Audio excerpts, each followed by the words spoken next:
After two decent results in a row, has Igor Tudor earned his stay of execution at Tottenham until the end of the season? Well, Drive presenter and ex-Spurs striker Darren Bent certainly thinks so. The performances before that, I mean, the six before that, oh my God, six straight losses in a row. I thought, what's going to happen here? Like, where's it going to end?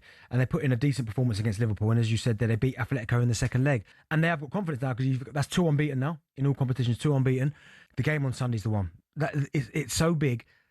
But clearly now that Igor Tudor is going to be here for the foreseeable now. That he's here to the end of the season. Yeah, I can't see them making a change now this season because you've seen. If they were to lose Forest, lose away at Sunderland, he'd still be there. Potentially, yeah. I think so. Very interesting. Spurs Nottingham Forest on Sunday is absolutely gigantic. So, would you agree with Darren Bent there? Have we seen enough that's been good from Igor Tudor? That was a brilliant point away at Liverpool. And the game in midweek, which I watched, I thought there was a lot more spirit, a lot more, really wanting it more for if you're a Tottenham player. So they've got to take that now into this game on Sunday against Forest. Look, Forest will know they're coming off that win as well. They'll be really happy with how they got the result away from home. They'll probably sit back Forest and try and hit them on the break, but they've got good players as well. You know, Gibbs White, Adore.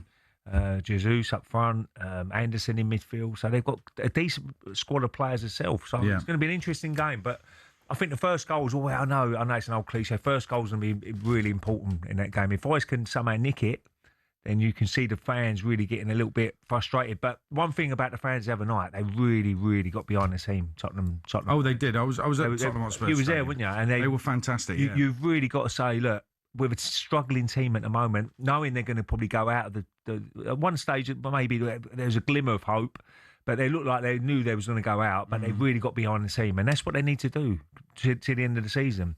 But they've showed a bit of spirit in the last 2 games. And before that, they didn't show a lot of spirit, and West Ham did, and Nottingham Forest did.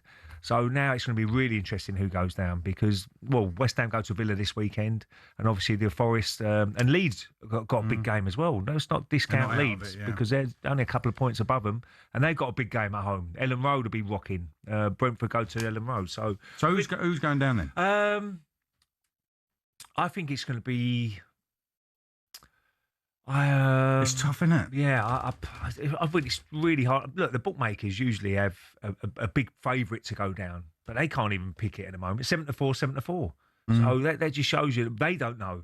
And I think I'm on that boat. I think sometimes you need one result, and if Spurs can get a win against Forest, then Forest probably be in a bit of trouble there. But West Ham, they've got to try and pick up points as well. I don't know how long Somerville's out for.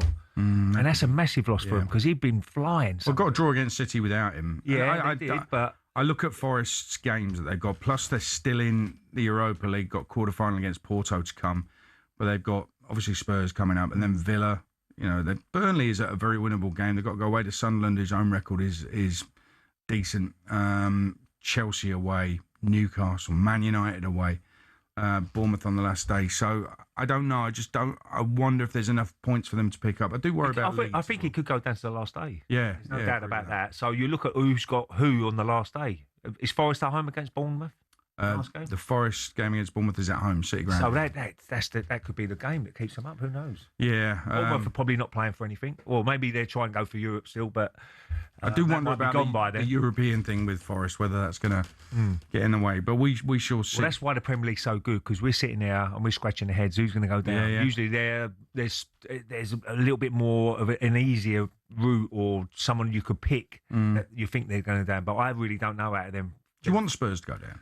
I like the North London derby. I've got a lot of Spurs mates, but it wouldn't be great for the club. I mean, the club would be really in big trouble, wouldn't it? With the incredible story. The financial side of it all will be horrendous for the club. We talk about like Forest, and if they can get to and win the trophy, the owner probably looks at, as a player, you want to win trophies, of course, but as an owner, you want to stay in the Premier League for financial reasons. Yeah. But there'd be a lot of people giving their boxes back and things like that. If they go down. Oh yeah. You don't see the bigger picture if you do go down. Yeah, so huge. It'd be a massive story if they did. Financial implications don't bear thinking about.